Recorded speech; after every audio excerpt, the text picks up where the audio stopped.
El tema de la inmigración, y yo traté de enfocarlo con Antofagasta porque Antofagasta es una ciudad que ha expresado mucho más notoriamente el tema con la inmigración. Incluso lo ha hecho de manera mucho más explícita que Santiago. Y voy a tratar de hacer como una reflexión con respecto al tema. Yo, con respecto al tema de la inmigración, no tengo una respuesta única. Yo creo que es un problema muy complejo porque en el fondo hay muchas aristas que están entrecruzadas en el tema de la inmigración. Y en general el tema de la inmigración no es un fenómeno nuevo. Las oleadas migratorias se han dado a lo largo de la historia de la humanidad de manera constante. Hay periodos en que los flujos migratorios desde una zona a otra también se han dado de manera muy fuerte. Por ejemplo, en el siglo XIX el flujo migratorio hacia América fue enorme desde Europa. Es decir, América en general fue receptora de inmigrantes europeos que buscaban mejores condiciones de vida. Sobre todo, por ejemplo, países como Argentina recibió una gran cantidad de inmigrantes europeos. Chile también recibió una gran cantidad de inmigrantes europeos. Brasil también recibió gran cantidad de inmigrantes europeos. Por lo tanto, el tema migratorio no es un tema nuevo. Hoy día Europa también está viendo un fenómeno migratorio bastante notorio, ¿cierto? Todos hemos visto en la prensa cómo el flujo migratorio desde países del Medio Oriente, en el fondo, emigran hacia Europa por varios factores, ¿cierto? No solo el tema del conflicto o los conflictos que se viven en esos países, producto de una desestructuración en los órdenes políticos que esos países tenían, sino también porque hay ciertos incentivos que hacen que personas de ciertos países vayan a ciertos países, como España, por ejemplo. El flujo migratorio de España ha sido muy fuerte en los últimos años porque, entre otras cosas, hay un incentivo ahí que está relacionado con la existencia de estados de bienestar. Y vamos a ir viendo cómo ese problema también va acentuando el tema migratorio y cómo este fenómeno va generando otros problemas, como el surgimiento de visiones xenófobas, de posiciones más bien racistas o claramente anti-inmigración. Por lo tanto, la idea de entender este fenómeno como un fenómeno no nuevo, que también es parte de un fenómeno que es global. La migración está siendo global, porque hay un flujo de capitales, hay un flujo de modos de producción que también está siendo global. Los países antiguamente eran mucho más aislados, ¿cierto? Incluso se decía que Chile era una especie de isla dentro del mundo, y efectivamente era así. Teníamos menor contacto con personas de otros países y hoy día eso no es tan así. Hoy día hay un contacto que no es solo en términos geográficos, no es solo físico, sino también a través, por ejemplo, de las redes sociales, el internet, lo que de alguna u otra forma hace que las distancias sean menores. Y fíjense, eso altera también el tema de las identidades. Las identidades se tornan un poquito más híbridas en las sociedades. Como para entrar así en datos más concretos, en Chile el flujo de inmigrantes ha aumentado notoriamente. O sea, si uno mira a Chile, por ejemplo, en cómo era Chile a mediados de los 90 a cómo es hoy día Chile, en términos generales, hay mucho inmigrante. Y mucho inmigrante que en el fondo ve a este país como una opción para encontrar mejores condiciones. Hay un tema ahí de relación entre un país que va creciendo de manera estable y gente que empieza a buscar ahí mejores oportunidades, más trabajo, más estabilidad. Nosotros, por ejemplo, en la Fundación tenemos 2 argentinos y 2 venezolanos. Y uno de los venezolanos, que ya lleva prácticamente 10 años acá, me dice que una de las cosas que le llamó más la atención al llegar a Chile y estar en Santiago fue que él se podía sentar a las 7 de la tarde un verano a tomar una cerveza sin riesgo a que le dieran un tiro. Esa era la percepción que él tenía. Fíjense que la noción no es que necesariamente hay más trabajo, sino que hay más seguridad. Hay países donde la gente obviamente corre un riesgo de que si tú sales a las 9 de la noche te pueden secuestrar. Pero él dice, lo que me llamó la atención es que yo tenía esa seguridad de poder sentarme en una terraza y tomar una cerveza sin problema. Por lo tanto, el fenómeno de la migración tiene múltiples variables por las que las personas deciden emigrar. Y de hecho las personas deciden emigrar arriesgando mucho. Ahí uno tiene que evaluar el por qué alguien decide llegar a un país abandonando probablemente todos sus nexos familiares para probar suerte en otro. Probablemente las condiciones en el país de partida no son mejores que las del país receptor. hay algo ahí que hay que empezar a preguntarse. Fíjense que en general la inmigración, el número de países que aporta más inmigrantes a Chile, el primero está Perú. Tiene alrededor de un 40% ya prácticamente, porque esto es 2014. Argentina, no es extraño que tengamos alto flujo de inmigrantes argentinos, considerando la situación que vivía Argentina durante un periodo de tiempo bajo un gobierno relativamente populista. Por lo tanto, la gente tampoco, la gente no es tonta y por lo tanto vota, como se dice, con los pies. Cuando la situación es mala, cuando sube la inflación, no hay empleo y la situación es más bien de incertidumbre, la gente emigra de los países. Bueno, esta era Bolivia, no sé por qué se borró, y un 5,1% es Colombia. Ahora, si nosotros vemos por región, la región metropolitana es la que más capta inmigrantes hoy día. Antofagasta capta alrededor de 37.000 inmigrantes, o el número de inmigrantes es ese dato. Y Tarapacá también 30.000 inmigrantes, es decir, esa zona obviamente va ligada con el tema del desarrollo minero. Hay trabajo ahí, hay... Fíjense aquí que entonces Antofagasta o la zona norte es conocida como la perla del norte y no es extraño que se conozca de esa forma porque ahí es como hay un foco de riqueza. El norte tiene un foco de riqueza que es indiscutible. Y es un foco de riqueza porque no solo por el tema de la explotación de el producto minero, ¿cierto? De esa materia prima, sino que porque esa actividad, y aquí yo creo que la charla de Iván contribuyó a entender eso, una actividad de esa índole genera otro tipo de demandas, ¿cierto? Porque como hay un flujo de gente, se necesita que esas personas accedan a otros servicios, ya sea alojamiento, comida, entretención y una serie de otras necesidades que otras personas tienen que cumplir. Por lo tanto, hay una demanda de más, llamémoslo así, gente trabajando, porque obviamente la división del trabajo genera eso. Por lo tanto, no es raro que el norte haya recibido históricamente mucha gente. Por ejemplo, en el siglo XIX hubo una alta inmigración ligada con el salitre. Alta inmigración croata, alta inmigración china, y no solo peruano-boliviana, ¿se fijan? Altísima, porque obviamente había una fuente de riqueza asociada. Bueno, ahí está esta foto del centro de Chunghua, son inmigrantes chinos. Por lo tanto, la región ha tenido un flujo migratorio constante, no es un fenómeno nuevo en ese sentido. Según los datos del censo 2012, que pueden ser dudosos, pero son los datos con los cuales uno dispone, ¿cierto? La región tiene alrededor de 348.000 aprox habitantes, lo que es harta gente. De esos, 14.000 serían colombianos, según la PDI, pero hay otras versiones que dicen que serían alrededor de 17.000. Hay toda una discusión, porque están las cifras oficiales versus las no oficiales, y las estimaciones ahí van variando mucho. Algunos llegan a decir que hay más de 50.000, 40.000 personas. Por lo tanto, una discusión, porque ahí entra la lógica de cómo hacemos el levantamiento de ese dato. Ahora, que hay mucha gente, eso es obvio. Bueno, aquí vemos el ejemplo de lo que es una lógica de asimilación, ¿cierto? La gente va asimilándose a la cultura local. ¿Cuál es mi foco desde el punto de vista liberal? Primero partir analizando el tema de la ética del inmigrante. Y la ética del inmigrante no es otra que la ética del trabajo. La gente que migra es porque busca una mejor condición de vida. Es porque de alguna otra forma busca romper con un status quo que la sociedad donde está no le permite avanzar. Esa es la lógica y siempre ha sido la lógica de quien emigra, de quien decide emigrar, que es una acción que implica un costo altísimo. Emigrar no es algo muy fácil. Emigrar implica dejar todo y llegar a pata pelada a otro lugar. Eso es lo que hacían los inmigrantes que llegaban a este país o a otros países en el siglo XIX, por ejemplo, o también a mediados del siglo XX. Entonces la ética del inmigrante es aquel que lo que tiene es su fuerza de trabajo. El inmigrante llega porque lo único que dispone finalmente es su capacidad de trabajar. Y lo que llega a ofrecer a una región es eso. Esa es la generalidad de la ética del inmigrante.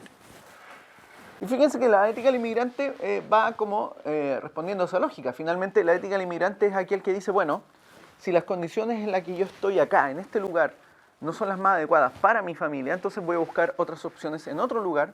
Y aquí fíjense que ocurre lo que se llama el alertness, que probablemente Iván también lo mencionó, que es el alertness pero a nivel económico, pero a nivel social también se aplica el alertness. Si uno va viendo, oye, mira, en tal país hay muchas mejores condiciones, es probable que allá me vaya. Lo mismo ocurre con las ciudades. Si uno dice, oye, mira, en tal ciudad hay mucho más posibilidad de empleo, es probable que uno esté dispuesto a trasladarse a ese lugar. Uno siempre trata de romper con el status quo. Y fíjense que esto va ligado también con una idea que es muy importante, que es el tema de la libertad de movimiento. Las personas tienen la libertad de movimiento. Tienen la libertad entonces de buscar mejores expectativas. Si uno podría decir, no, pero eso no es tan así, pero el contraste se visualiza mucho mejor cuando uno ve, ¿qué pasa si un país prohíbe a las personas movilizarse? ¿Qué pasa si un país le impide a la gente salir de ese país? Como por ejemplo ocurría en un país como Cuba o en un país como la RDA. Incluso en Cuba la gente no puede moverse de las ciudades. Hay un nivel de control en ese sentido. Y ahí entra el dilema, que en el fondo la inmigración va ligada con que también situaciones de esa índole incentivan la inmigración. Alguien quiere escapar de esa falta de libertad. Y entonces la inmigración es una expresión de un elemento que el liberalismo plantea y defiende siempre, la libertad de movimiento. Y fíjense, no es solo la libertad de movimiento, sino la libertad de buscar nuevas formas de trabajo o emprender de manera innovadora, es decir, de ofrecer servicios. Es como, por ejemplo, en la calle donde está la fundación hay una persona que ofrece jugos de naranja a las personas que transitan en las mañanas. Eso es un alertness, es una suspicacia. Ella detecta algo. Bueno, alguien va a demandar esto y ofrezco el servicio. No obstante, la policía la detiene porque eventualmente no puede vender el jugo de manera ilegal, entre comillas. En general lo que uno va viendo es que el inmigrante va buscando trabajo y ofrecen servicios. Ninguno de ustedes tiene algún corte así como dibujado, ¿cierto? Pero en el fondo eso es una demanda. A alguien le gusta eso y hay una demanda. Alguien lo ofrece. Los peluqueros chilenos hoy día probablemente ofrecen ese tipo de corte, pero antes no existía y otros ofrecieron ese tipo de corte. Y hay una demanda ahí. Fíjense que aquí hay una relación entre oferta y demanda. Ayer conversábamos con algunos y claro, por ejemplo, el tema de la prostitución que se asocia con la inmigración también tiene relación con un tema de oferta y demanda. Hay alguien que está demandando ese servicio. Y en una ciudad donde hay un alto flujo de personas, no es raro que ese servicio sea demandado. Ahora, ahí entran los juicios morales de cada cual con respecto a ese tipo de iniciativa, ¿se fijan? Ahora, ¿cuál es el problema que uno enfrenta en la discusión?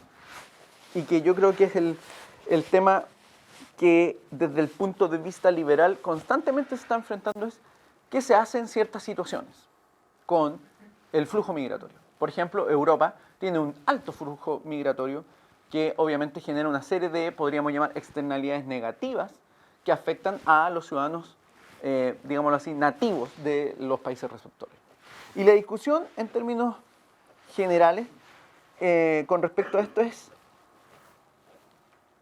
cómo se aborda el tema, entendiendo que finalmente, por un lado hay que respetar la libertad de movimiento, pero también por otro lado hay que respetar o promover el respeto a las reglas que establecen los países internamente para sus propios ciudadanos. Es decir, que el inmigrante también tiene que someterse a las reglas internas de esos países y no romper con las reglas internas. Y fíjense que también se plantea el tema de cómo los propios gobiernos generan los incentivos para aumentar esos flujos migratorios. Por ejemplo, en Europa, lo que ocurrió, y creo que ahora ya no ocurre quizás tanto, es que en el fondo las propias clases políticas incentivaban la inmigración ofreciendo servicios y derechos sociales abiertos para todos. Y fíjense que se daba el fenómeno, por ejemplo en España, de que el inmigrante llegaba, accedía a derechos sociales o servicios, pero no tenía el incentivo para trabajar de manera legal, es decir, para aportar al mantenimiento de esos servicios, pero sí tenía mucho incentivo de trabajar, como se llama, a la negra, es decir, en el mercado negro, sin aportar. Por lo tanto, eso genera una carga al sistema que, no obstante, los políticos usan como un voto de cambio. No es raro que una clase política, por ejemplo, diga, bueno, yo prometo servicios y aparte ofrezco el voto al inmigrante. hay una lógica un poco perversa ahí. Ofrezco el voto al inmigrante y le ofrezco los servicios. Pero eso tiene un costo, ¿cierto? Todos los servicios tienen un costo asociado.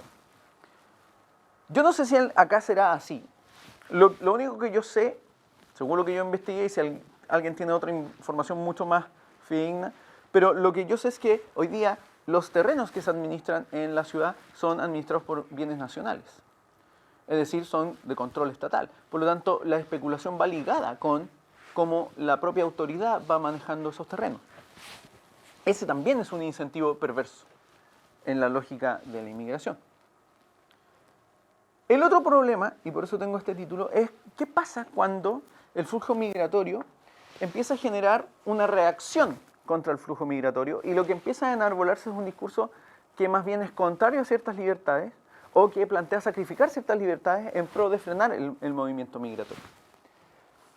Y hay dos como líneas que uno podría analizar, que es como la línea institucional, es decir, cuando por ejemplo se plantea el elevar las condiciones para el ingreso de los inmigrantes, cuando se plantea, por ejemplo, el tema de expulsión de ciertos inmigrantes ilegales.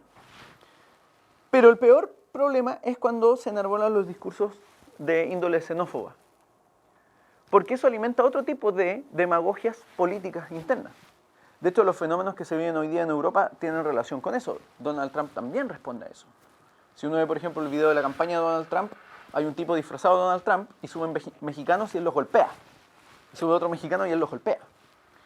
Uno podría decir eso es una humorada, pero detrás de eso hay un mensaje que es preocupante, ¿cierto? Porque en el fondo, fíjense, lo que ocurre ahí es que hay una asimilación de que al que es distinto, al que es no igual a mí, al que no es como yo, hay que aplicarle violencia. Y eso es problemático, porque el problema cuando surge este tipo de fenómenos es quién dirime a quién se le aplica la violencia. Ese es el problema.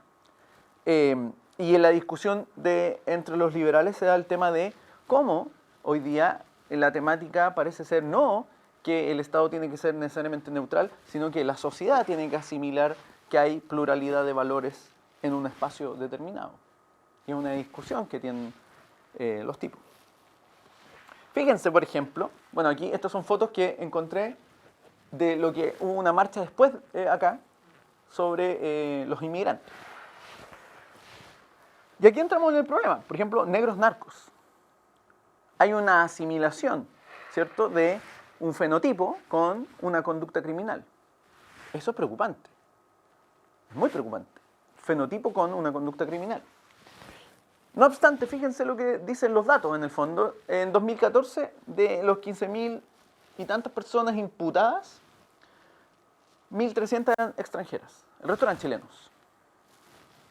De ellos, un 41% eran bolivianos, un 31% colombianos y un 14% peruanos. O sea, fíjense ahí, la relación entre una nacionalidad o un cierto fenotipo con criminalidad no es correcta. No obstante, eso alimenta ciertos discursos que en muchos casos van generando una lógica que finalmente termina siendo muy riesgosa, no solo para la libertad del propio inmigrante, entendía esa libertad como el inmigrante legal, sino para la libertad de los propios ciudadanos, porque en pro de una supuesta seguridad el ciudadano está dispuesto a sacrificar su propia libertad. Y aquí entramos en el punto de los incentivos, porque hay una serie de problemas que tienen relación con incentivos. Si nosotros nos preguntamos, en primer lugar, ¿cuáles son los incentivos perversos que generan flujos migratorios? Irregulares, por ejemplo. La acción de los gobiernos es el primer incentivo perverso. Los gobiernos en general tienden a alimentar discursos demagógicos que contribuyen a aumentar los flujos migratorios. ¿Por qué? Porque es políticamente correcto ponerse de parte del inmigrante. Y entonces, por ejemplo, surge el llamado a darle derechos inmediatos al inmigrante. Es decir, llega el inmigrante, derecho inmediato. O, por ejemplo, el derecho a voto inmediato. Y eso genera una serie de, podríamos llamarlo como inflaciones en términos de incentivos perversos para llegar a un país. Vuelvo al ejemplo español. el político ofrece el voto, porque si yo, por ejemplo, alguno de ustedes es un inmigrante, entonces usted es inmigrante y usted quiere un servicio, pero usted tiene que darme un voto. Usted tiene derecho a voto y tiene el servicio. Yo gané con eso un adherente, ¿cierto? Todo el resto de los políticos también hace eso. Y entonces se torna un incentivo muy perverso. ¿Qué ocurre en el caso de la ciudad de Antofagasta?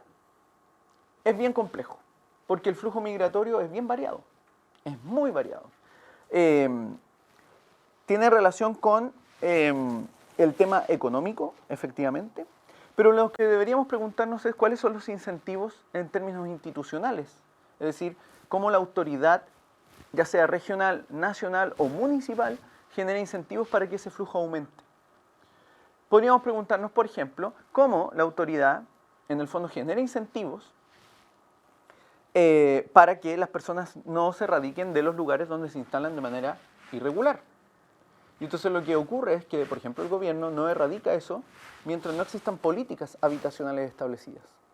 Por lo tanto, hay una especie de zapato chino, porque como el gobierno no va a actuar mientras no tenga proyectos de vivienda, las instalaciones irregulares se siguen instalando. Hay un incentivo, porque la probabilidad de que el gobierno erradique es muy difícil, por lo tanto me puedo instalar. ¿Se fijan que uno evalúa eso? Me instalo. Fíjense, hay otro incentivo que tiene relación con los costos de vida y entonces, en general, las políticas que se han tratado de aplicar para erradicar como barrios irregulares, que de hecho, paradojalmente, entre las personas que viven en barrios irregulares, los propios chilenos excluyen a los extranjeros de sus barrios irregulares. Lo que ocurre, por ejemplo, ahí tiene relación con que es mucho más barato vivir en una instalación irregular que instalarse en una vivienda asignada por la autoridad, por un tema de costos, una serie de costos que implica eso. Y por lo tanto hay un incentivo en ese nivel a mantenerse en esa condición. Ahora, ahí entra la pregunta que uno debería hacerse, porque uno evalúa moralmente eso o desde una óptica en que uno debería decir, uno dice, no, en realidad no deberían vivir de esa forma, sino que deberían vivir en un barrio bien instalado. Pero cuando nosotros nos preguntamos cuál es el cálculo que está haciendo el inmigrante lo que está maximizando en este caso es ahorrar. Y de hecho ese es el incentivo que lo lleva a ser un inmigrante, el generar dinero. Es como lo que ocurre, por ejemplo, en Santiago Centro, con los como guetos de gente peruana, que para ahorrar mucho más deciden vivir en espacios muy hacinados, todos juntos. Eso obviamente ha generado una serie de algunos problemas, como por ejemplo incendios en que mueren 30 personas. Pero en el fondo ellos están maximizando un punto que es clave. ¿Cuál es el incentivo por el que llegan? Es para generar una ganancia. Entonces, ¿cómo la política pública aborda el tema sin considerar eso genera un problema? ¿Se entiende? Es decir, la política pública no está considerando el por qué las personas, en primer lugar, deciden emigrar y por qué optan a llegar a un país con ciertos trabajos. Antofagasta tiene muchas opciones de trabajo.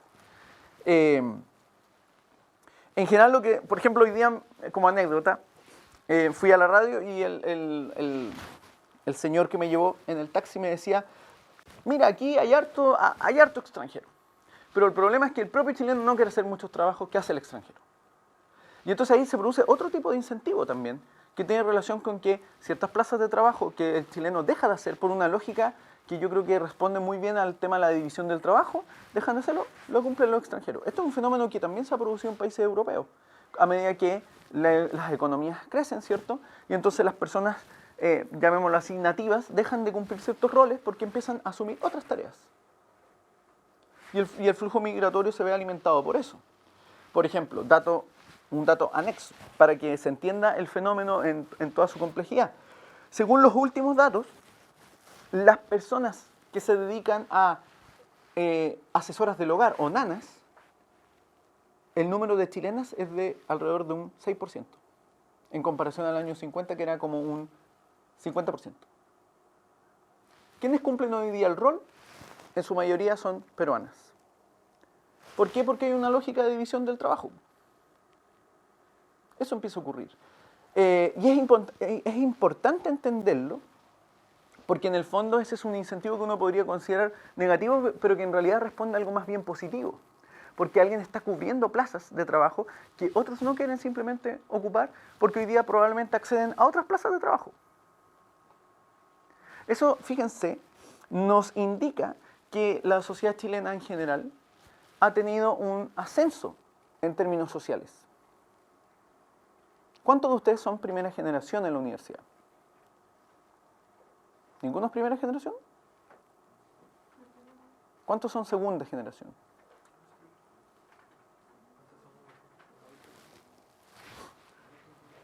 ¿El resto son tercera generación? Ese es un cambio importante. ¿Se fijan? Ahí hay un cambio. Probablemente plazas, en términos plazas que se ocuparían, trabajos que ocuparían en otra situación, hoy día se abren a otras personas. Eso es división del trabajo. Y las sociedades que crecen generan ese tipo de incentivos. Las leyes también generan incentivos perversos. Y pongo el ejemplo aquí de la ley de ajuste. ¿Saben lo que es la ley de ajuste cubano? La ley de ajuste cubano es una ley que establece que si en este caso vamos a hablar del balsero cubano. El balsero cubano llega a Estados Unidos e inmediatamente se le otorga la residencia. Pero, fíjense lo que ocurre. Ahora con el acercamiento entre Cuba y los Estados Unidos, se ha planteado que la ley de ajuste cubano se va a eliminar. Por lo tanto, la lectura que hace un cubano hoy día en la isla, ¿cuál es? Que se vaya. Hay que irse ahora. Obvio, antes que se acabe la ley. Porque después va a ser mucho más difícil ingresar a la isla. Esa es también una forma de incentivo perverso, porque al final los que toman decisiones muchas veces las toman sin considerar las variables o incentivos con que las personas actúan y toman sus decisiones. Y entonces ahí se genera un incentivo perverso con respecto a la inmigración. Probablemente en unos meses más Estados Unidos se va a quejar de que hay demasiados cubanos tratando de entrar en sus costas. Pero es obvio porque una ley está generando ese incentivo. La pregunta es, y que deberíamos hacernos es, ¿cuáles son las normas o leyes que aquí generan un incentivo para un flujo inmigratorio? No, olvidémonos si es dentro de las normas, sino más bien ilegal. ¿Cuáles son esos incentivos? ¿Hay una responsabilidad de la propia autoridad? ¿Hay una responsabilidad de la propia ciudad, por decirlo así? Habría que preguntárselo. El fenómeno no es tan simple. Y aquí quiero entrar un poco a cómo abordar el tema, porque es muy complejo. Es tan complejo el tema de la inmigración, es tan complejo el tema, entendiendo que finalmente todas las sociedades siempre han sido construidas por inmigrantes. Antofagasta, de hecho, es una ciudad de inmigrantes. Sí. Se creó con ese sentido. O sea, en el siglo XIX, croatas, chinos, de todos lados. Es una ciudad de inmigrantes. Entonces, ¿quién? ¿Pedro Valdivia? No, Valdivia, Ah. la ciudad. Por lo tanto, hay un flujo ahí. O sea, tenemos una raíz de inmigración. Probablemente si nosotros hiciéramos un ejercicio, yo quería mostrar un video que hay, pero no lo puedo encontrar. Si yo hiciera el ejercicio de a cada uno de ustedes tomarles una especie de ADN, probablemente cada uno de nosotros tendría muchas variedades genéticas, por decirlo. En el video que yo quería mostrar, pero no lo encontré, lo que se hace es tomar a ciudadanos europeos, ¿cierto? Entonces le preguntan, ¿tú qué eres? No, yo soy francesa, dice una joven. Soy francesa. Probablemente Kachanowski tiene algo de árabe.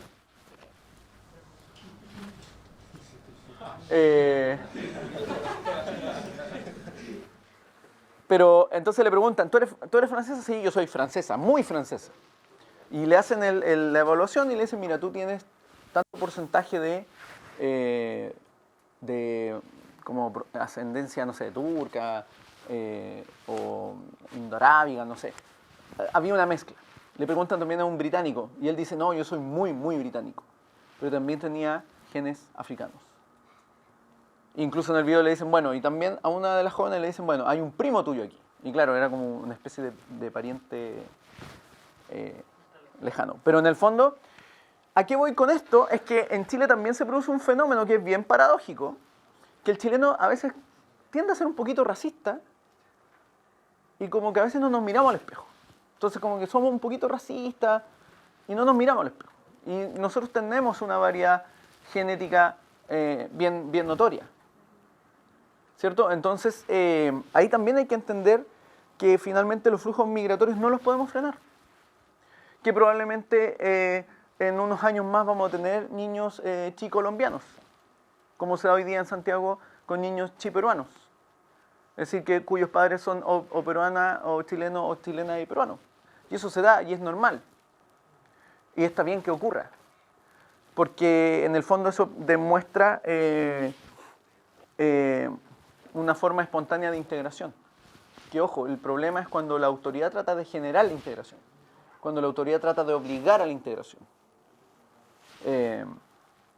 Por lo tanto, la idea es reflexionar cómo nosotros hoy día podemos pensar este tema, no solo desde el punto de vista institucional, que es lo más complejo, porque al final uno tiene que indagar en cuáles son las instituciones que generan incentivos perversos y cuáles son las que generan mejores incentivos, pero también desde un punto de vista ético, es decir, cómo enfrentamos al que es distinto, cómo enfrentamos al que de alguna u otra forma no es como supuestamente yo me percibo, ¿cierto? Fíjense que si uno va, por ejemplo, a Europa, si nosotros fuéramos a Europa, probablemente el europeo pensaría que todos somos mexicanos. No haría una distinción muy detallada. Es como un poco lo que ocurre cuando uno ve a un asiático, entonces todos creen que el asiático todos son chinos. Y en realidad tienen muchas diferencias y ellos hacen notar esas diferencias. ¿Por qué menciono la neutralidad de valores? Porque aquí hay un cambio radical desde el punto de vista de la teoría liberal. La teoría liberal se construye en base a la neutralidad, pero una neutralidad que estaba entendida desde el punto de vista de una sociedad que compartía una cierta homogeneidad cultural. Cuando, por ejemplo, y probablemente Jan habló de John Locke, ¿cierto? Cuando John Locke pensaba en una sociedad liberal, cuya neutralidad era la del Estado, pensaba en una sociedad liberal de cristianos, cuya diferencia es que unos eran protestantes y otros católicos. Pero había un cierto acervo ahí. Obviamente eso es en una sociedad que podríamos considerar relativamente cerrada. Hoy día considerando no solo la facilidad con que hoy día uno puede viajar, por ejemplo, de un país a otro.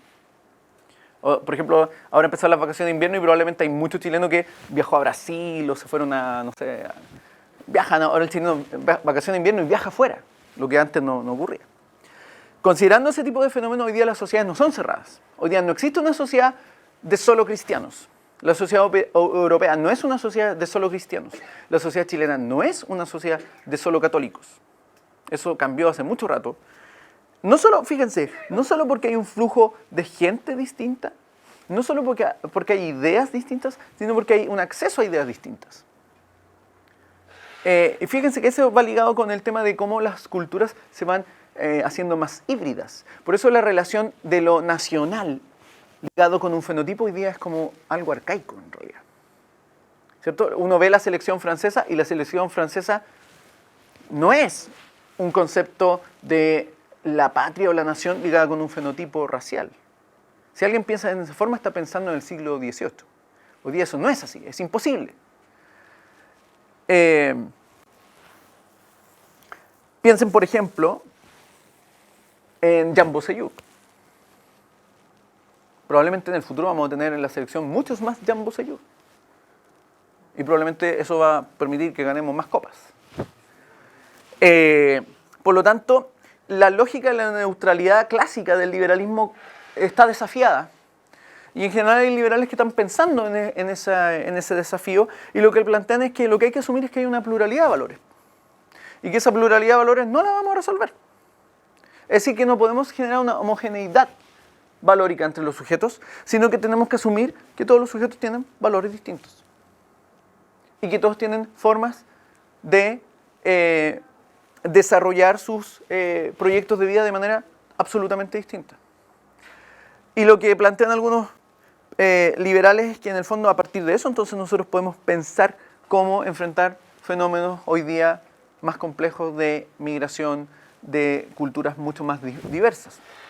Si uno, por ejemplo, hiciera aquí un catastro en Antofagasta y tratáramos de evaluar cuáles son los diversos acervos culturales en la ciudad, nos encontraríamos con que podríamos encontrar muchos acervos culturales que no obstante conviven sin problema. No hay un choque de culturas en la ciudad, aun cuando esos acervos son muy distintos unos de otros. Y hay interacción ahí.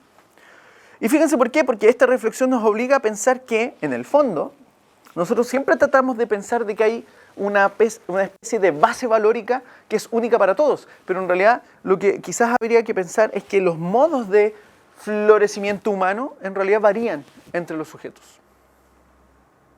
Y entonces quizás, como hablaba con él en el almuerzo, hoy día alguien puede considerar que la forma de su florecimiento humano no va ligada con ir el domingo a la iglesia, sino con practicar el yoga. Y en eso no hay ningún problema, porque esa es la libertad personal de cada cual de elegir esas formas. O quizás, por ejemplo, otro decide con algún grupo de amigos comprar una parcela y vivir de manera comunitaria dentro de ese espacio de propiedad privada. ¿Y por qué no hacerlo si es su propiedad privada? Entonces, hoy día el desafío es pensar que lo que estructuralmente nosotros hemos sido educados para pensar en una lógica como la de la bandera y un fenotipo, ya no es posible. En general los que íbamos al colegio nos cortaban el pelo de una forma muy similar, todos se cortaban el pelo de una misma forma. Hoy día eso tampoco es una expresión de que eso ya no es así. Las sociedades hoy día son mucho más complejas, son mucho más híbridas en su constitución y por lo tanto, entendiendo eso, entendemos que no podemos aspirar a tener una homogeneidad valórica entre los sujetos. Solamente podemos aspirar a que los sujetos planteen un piso base para poder convivir de manera pacífica. Y aquí entra la idea de la interculturalidad, es decir, ya no es la multiculturalidad, sino la interculturalidad como esa interacción entre culturas, entendiendo que el otro puede tener esa cultura distinta. Ese es el desafío. En la radio hoy día me decían que la diferencia con el peruano y el colombiano acá era que el colombiano era un poco más ruidoso. Yo no sé si será así, pero en el fondo eso es una expresión de un modo cultural distinto. No podemos hacer mucho ahí. Si uno va a Europa y pregunta qué es lo que piensan por los chilenos, es peor lo que dicen de los chilenos. Entonces ahí hay que empezar a indagar sobre también cómo nosotros percibimos nuestra propia cultura. En general, todas las naciones caen en una paradoja de que perciben su propia cultura como la más espectacular de las culturas, la más elevada, la mejor. Pero cuando uno va interactuando con personas de distintos países, lo que va viendo es que al final hay ciertos criterios que son muy comunes y ciertas preocupaciones que son muy comunes. Hay modos distintos, pero en general se comparten bases comunes. Y entonces, a partir de esa noción, uno entiende que la interculturalidad nos obliga a decir, bueno, quizás mi cultura no es tan espectacular como yo pienso. Eso no implica que, digamos, que la del otro es mucho más espectacular, sino entender las propias imperfecciones que todos compartimos en términos culturales. Hay otro aspecto importante que hay que entender con relación a la inmigración y que tiene relación con que hay un concepto que Hayek plantea muy bien, que es el conocimiento disperso. Y obviamente, como las culturas no son cerradas y no hay ninguna cultura superior a otra, ninguna cultura conlleva todo el conocimiento disperso. Y el mejor ejemplo de eso es los Estados Unidos. Los Estados Unidos no es que todos los blancos, colonos blancos, son los que han generado la innovación en los Estados Unidos, sino que en el fondo los Estados Unidos se han constituido a partir del flujo de conocimiento que conllevan los propios inmigrantes. Y entonces fíjense que la inmigración permite a una sociedad acceder a más conocimiento, a más formas de awareness, es decir, formas de observar el entorno. Ese guiño para ti, Kachanowski. ¿Y por qué? Porque una sociedad con un alto flujo de inmigrantes genera una división del trabajo mucho más eficiente. Si nosotros, por ejemplo, revisamos los datos de los países con más libertad económica, esos son los países que tienen más inmigrantes.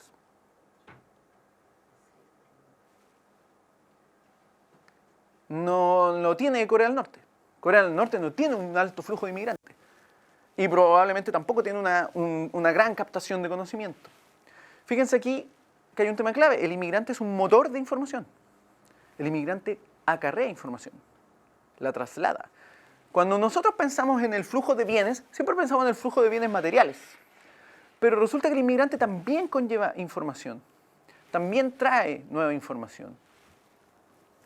Por ejemplo, en Santiago ha llegado mucha gente de Venezuela altamente capacitada. Altamente capacitada. Que trae ese conocimiento consigo. Como dice McCloskey, en el fondo, ese capital es el principal capital social que tiene una persona, el conocimiento. ¿Y por qué pongo este ejemplo de la división del trabajo? Porque finalmente el inmigrante en una sociedad que lo recepciona, que lo recibe, es una sociedad que abre sus posibilidades a generar una mejor división del trabajo y una mejor productividad. Tal como les decía yo, si alguien no está dispuesto a hacer el trabajo, lo va a hacer el otro. ¿Y por qué pongo el ejemplo del lápiz? Porque para producir esto hay un proceso donde muchos están trabajando y muchos están aportando conocimiento específico. Si yo a alguno de ustedes le dijera, perfecto, en una semana más tráiganme un celular hecho por ustedes, ninguno de ustedes lo podría hacer. Ninguno podría fabricar un celular. Ni siquiera podrían fabricar un chaleco. Todo lo que ustedes tienen en sus cuerpos, en sus manos, es producto de la división del trabajo. Ninguno de ustedes podría hacer el chaleco. Ese chaleco no lo podrías hacer tú.